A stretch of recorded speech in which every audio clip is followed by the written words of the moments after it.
and welcome to Griddy Films' itty-bitty spoiler-free review for The Shape of Water, the 2017 fantasy film written by Guillermo del Toro and Vanessa Taylor, directed by Del Toro, and it's starring Sally Hawkins and Doug Jones. If you haven't seen The Shape of Water yet, it's kind of like if the movies King Kong and Itty had a baby, and that movie baby grew up watching only musicals and monster movies of the 1940s and 50s.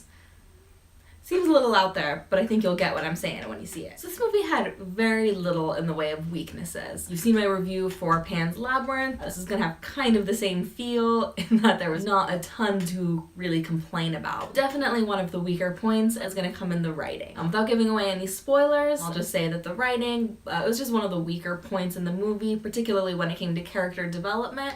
The world was developed really well. There was some great dialogue in there. The plot is excellent. There's a lot of really strong points within the writing, but the character development overall and the character arcs, particularly with the protagonist, are a little bit on the weaker side. I still gave the writing category an A- overall, so it's not like the weaknesses with the characters were awful or dropped the score down too much. The weaknesses are worth talking about. There's some good discussions to be had there. I'm not trying to brush those aside. I just, don't want to give away any spoilers. So I'll just say there are some weaknesses. There's some stuff that needs to be discussed, but overall still fairly strong. Still gave it an A-.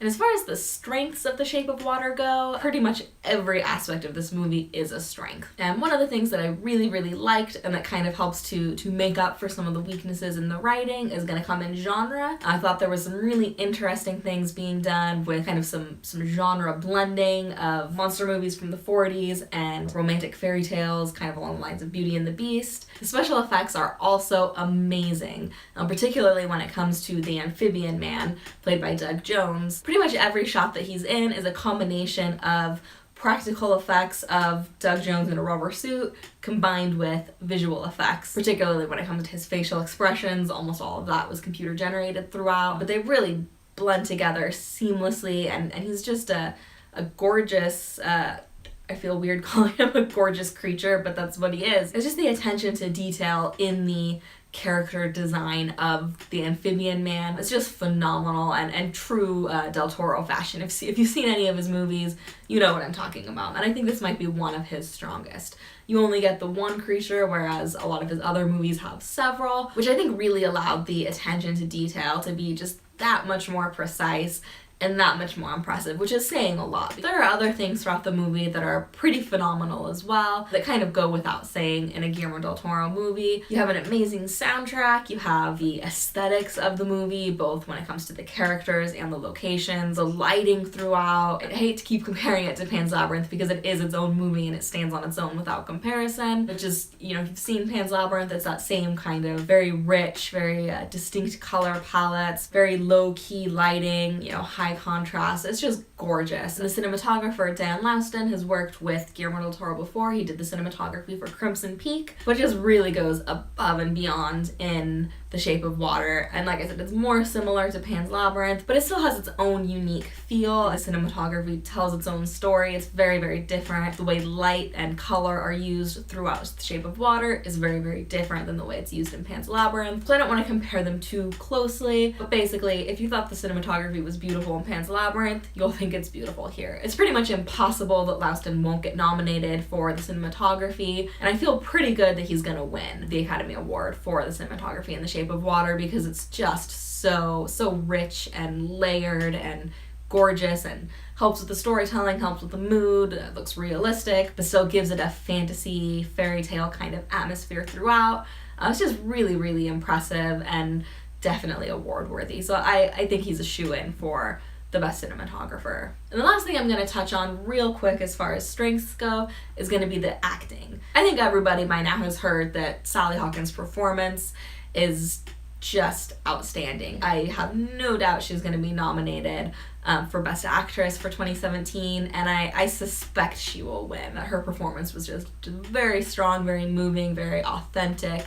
and very just award-worthy for those reasons. I'm not going to talk about it too much here. I'll go into it a little bit more in depth in the nitty-gritty review, but it's something that's been talked about quite a bit. So I'm not going to get too much into her performance, other than to just say that it's phenomenal and it deserves all the praise it's been getting. But I also wanted to talk real quickly about Doug Jones's performance. He's been in pretty much every Guillermo del Toro movie and in a ton of other movies as well. His IMDb page is crazy, but he's not really a household name. He's always covered in makeup, so I understand why he's not recognizable as far as his face goes.